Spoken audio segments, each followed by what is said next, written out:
দেখো বন্ধুরা, বাড়িতে ফিরছি। তো আমরা বেরিয়ে পড়েছি, দেখতে থাকো। এই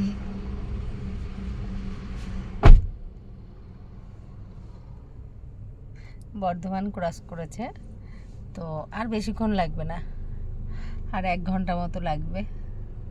আমার তো শরীরটা ভালো না, আমি তো শুয়ে শুয়েই বাড়িতে যাচ্ছি, এরকম পরিস্থিতি।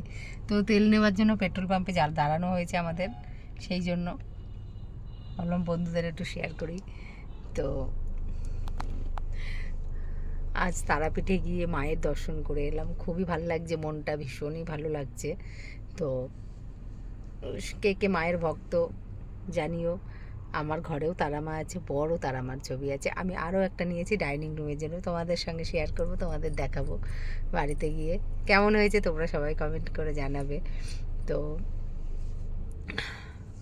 তো চলো বাড়িতে যাই, গিয়ে কথা হবে। বাই।